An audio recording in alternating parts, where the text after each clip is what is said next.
بسم الله الرحمن الرحيم. عما يتساءلون عن النبأ العظيم الذي هم فيه مختلفون. كلا سيعلمون ثم كلا سيعلمون.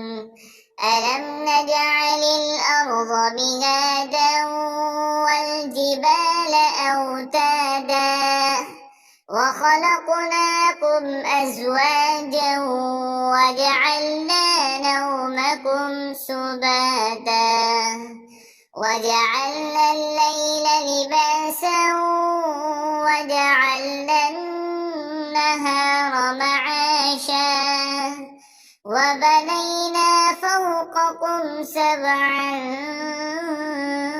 شدادا وجعلنا سراجا وهاجا وأنزلنا من المعصرات ماء ثجاجا لنخرج به حبا ونباتا وجنات ألفافا. إن يوم الفصل كان ميقاتا يوم ينفخ في الصور فتأتون أفواجا وفتحت السماء فكانت أبوابا وسيرت الجبال فكانت سرابا. إن جهنم كانت مرصادا للطاغين مآبا لابثين فيها أحقابا لا يذوقون فيها بردا ولا شرابا لا حميما وغساقا جزاء وفاقا.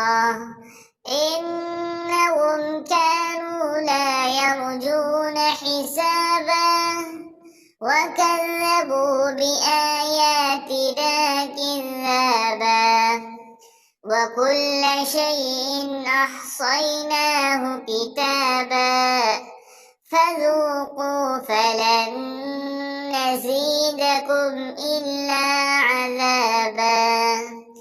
إن للمتقين مفازا حدائق وأعنابا وكواعب أترابا وكأسا دهاقا لا يسمعون فيها لغوا ولا كذابا جزاء من ربك عطاء حسابا. رب السماوات والأرض وما بينهما الرحمن لا يملكون منه خطابا. يوم يقوم الروح والملائكة صفا لا يتكلمون إلا من أذن له الرحمن وقال صوابا. ذلك اليوم الحق فمن شاء اتخذ إلى ربه مآبا. إنا أنذرناكم عذابا قريبا يوم ينظر المرء ما قدمت يداه ويقول الكافر يا ليتني كنت